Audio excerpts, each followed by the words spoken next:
Para mais informações sobre os livros físicos, e-books e sobre o podcast Chocolate História, acesse www.chocolatehistoria.com.br ou vá nas nossas redes sociais, no Instagram, @ElizabethMargot_, e no Facebook, Elizabeth Margot.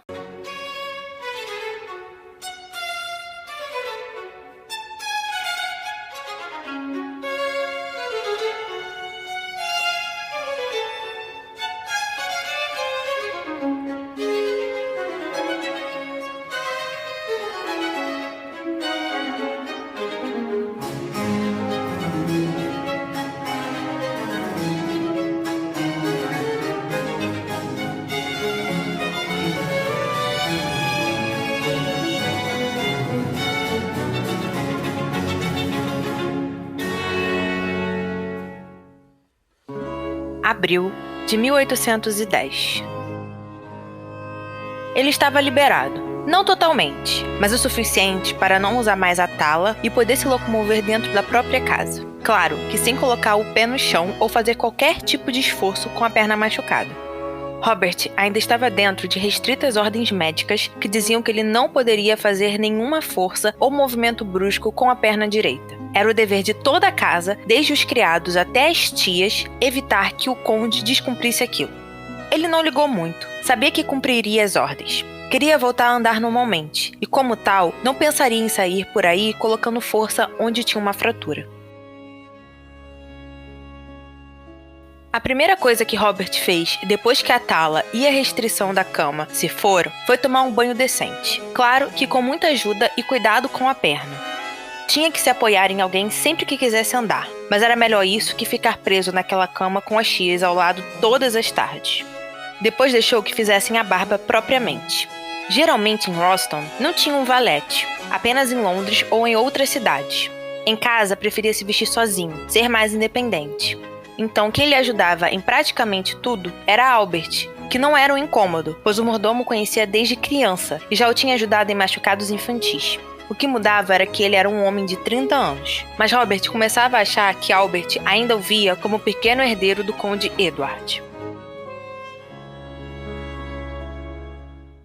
Vestiu roupas apropriadas e finalmente disse às tias que queria passar mais tempo sozinho, o que foi recebido com grande protesto por parte das três, mas ainda assim foi aceito.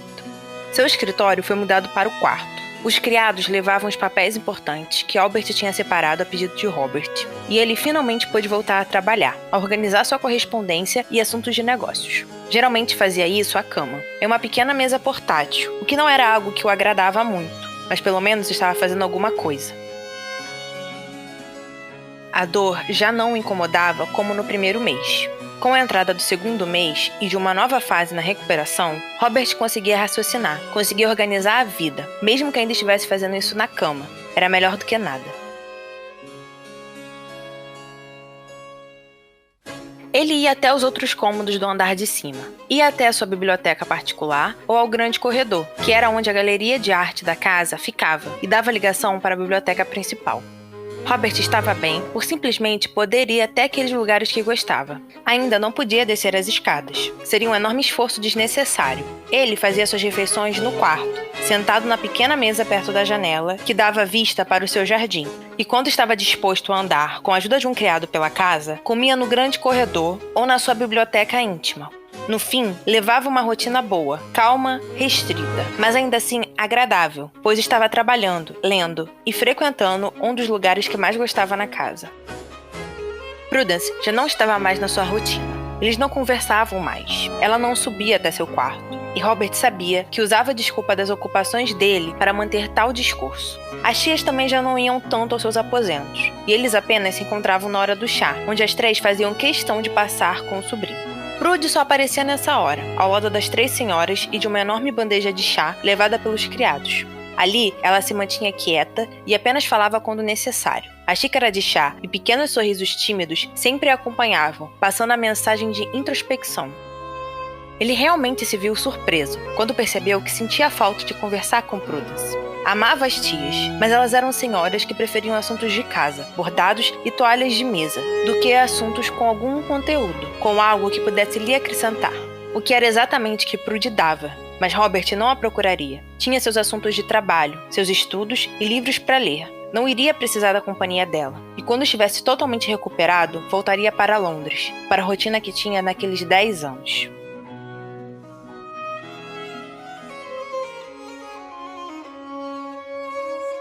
O sol tinha saído com bastante força naquele dia. Robert já havia respondido às cartas de negócios, e agora estava em sua biblioteca particular, mergulhado em um livro de Locke. Gostava das ideias do filósofo. Eram bem mais racionais e úteis de serem aplicadas que qualquer outra.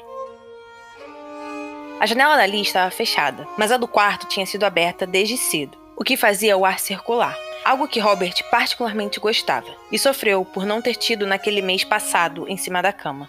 A lareira não estava acesa e muito menos precisava de algum líquido quente para se aquecer. O clima estava tão bom que o fazia se sentir de ótimo humor. Albert, é você? Ele tinha escutado barulhos no quarto, que poderia significar a entrada do mordomo. E se fosse o senhor, Robert pediria alguns biscoitos e leite. Seria um bom lanche naquela hora. Não, milord, sou eu. O senhor Albert mandou perguntar se o milord deseja alguma coisa. Ele levantou a cabeça e viu que era Oliver, o jovem criado que o ajudava a andar. Sim, desejo. Mas antes, venha e me ajude a ir até a janela. O jovem assentiu e rapidamente se colocou ao lado de Robert. Eles tinham um jeito para levantar e se locomover. O conde passava o braço nos ombros de Oliver e com a perna esquerda dava o primeiro impulso, onde o criado o ajudava com o lado direito. Com uma bengala na mão esquerda e mais equilíbrio, eles iam quase que dando pulinhos, pois a perna direita não podia fazer qualquer tipo de esforço ou tocar no chão. O destino final às vezes demorava a chegar, mas Robert sempre o alcançava através de seu esforço. As tias tinham lhe sugerido que usasse uma cadeira de rodas. Era apenas necessário mandá-la ser feita e logo estaria ali para ajudá-lo. Mas o conde não quis nem ouvir aquela sugestão. Não era homem de depender de um objeto quando ainda tinha forças para fazê-lo, mesmo que significasse ter a ajuda de alguém. E foi dessa forma que Robert deixou a sua mesa de estudos e o apoio que usava para descansar a perna, e foi até a janela, e ali sentou em uma confortável poltrona. Diga ao Albert para trazer alguns biscoitos e leite, e para vir aqui, que quero falar com ele. O jovem assentiu e assim que terminou de ajudar o conde a descansar a perna em um apoio perto, saiu sem dizer mais nada.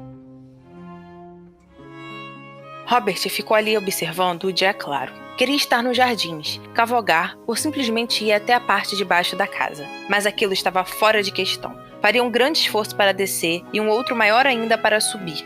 Era melhor continuar em seus aposentos, apenas andando pela parte superior da casa, até ter mais mobilidade para se locomover. Seu jardim de trás era em um belíssimo formato geométrico. Na parte leste, tinha um formato circular, com grandes sebes que formavam um pequeno labirinto. A parte oeste era em um formato de hexágono. Tinha também grandes e bem cuidadas sebes, mas apenas para formar um canteiro interno, com flores bem cuidadas e bancos. O centro do jardim, que era a parte principal daquela belíssima obra de arte botânica, era em uma forma quadrada. Tinha um enorme, belíssimo e longo chafariz, onde, se estendendo pelo centro e rodeando pelos lados, haviam lindas e bem cuidadas flores que eram margeadas por um caminho de pedra. Era uma linda visão, e Robert a aproveitou com grande tranquilidade. Mas algo mudou a paisagem do centro. Ele não estava focado naquela parte do jardim. Gostava de contar e recontar as sebes do lado leste, e de relembrar quantas vezes tinha tentado escalar todas. Talvez fizesse aquilo novamente assim que sua perna melhorasse. E quando focou sua visão no ponto central do jardim, viu que alguém, não alguém, Prudence, tinha entrado naquela arte. E particularmente, as duas combinavam muito bem. Ela usava um singelo vestido de campo na cor verde água. Os detalhes eram em renda branca, e apesar de Robert achar que ela se utilizava demais das vestimentas de uma solteirona, Prude estava bela hoje. Não que não fosse, ela era bonita, isso ele achava desde pequeno. Mas Prudence gostava de esconder sua beleza, preferia se manter no canto e não chamar a atenção, usar roupas sóbrias que não tinham muitos adornos ou eram chamativas. As cores geralmente eram claras e singelas, nada que prendesse os olhos dos homens. Mas ali, rodeada de flores e suas diferentes cores, Prude se sobressaiu, e Robert reencontrou a beleza que tanto tinha admirado há anos. Os cabelos estavam presos em uma trança frouxa. Aquele era o penteado que mais chegava perto de seu cabelo solto, coisa que Prudence sempre evitava manter em público. Ela regava calmamente as pequenas flores que começavam a desabrochar naquela estação. Estava agachada, com o vestido de campo indo até o chão, cobrindo suas pernas por completo. Prudy estava tão linda que chegava a doer. Ele a acompanhou durante todo o pequeno trajeto que ela se dedicou a irrigar as flores, e se perdeu na hora.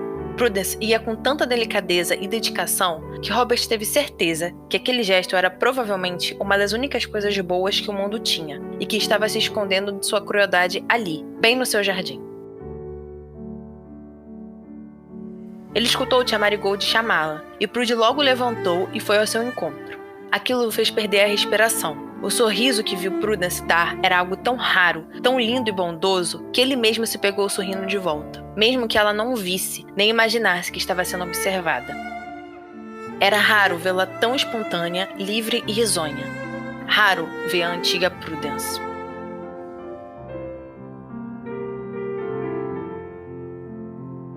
Milord, mandou me chamar? Ele se virou e viu Albert parado perto do portal. O mordomo trazia a bandeja, com a comida pedida por Robert, e logo colocou em uma pequena mesinha ao seu lado. Sim, eu queria que você mandasse alguém comprar algumas coisas na cidade. A lista está em cima da mesa. Amanhã o senhor terá tudo o que pediu. O mordomo pegou o pedaço de papel com os pedidos de Robert e guardou no bolso. Antes que eu me esqueça, acabou de chegar uma carta, milord. Ele o olhou e pegou o envelope. Era uma correspondência de Philip. E com isso, o senhor fez uma delicada reverência e seguiu em direção à saída. Espere, Albert. Quando que Philip e os outros partiram? O mordomo o olhou. Um pouco depois do senhor ter se machucado, milord. Isso está um pouco estranho. Ninguém me disse quando e como eles foram. Nem mesmo Philip tocou no assunto. Acho que ele não gostou de como aconteceu. Eles foram embora a pedido da senhorita Prudence. Prudence? Por quê? Para evitar que suas tias tomassem conhecimento da festa que o senhor estava dando aqui quando se machucou.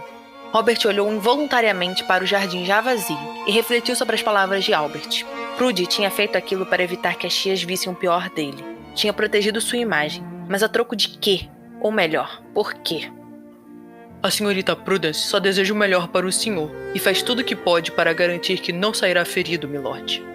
Ele se voltou para o mordomo surpreso. Albert nunca era muito aberto ou sociável, mas quando era preciso, sempre dizia as palavras necessárias. E aquele era o momento certo para isso. Eu sei que sim, Albert. Ela é o meu oposto. Enquanto Prudence sempre buscou me proteger, eu sempre busquei machucá-la.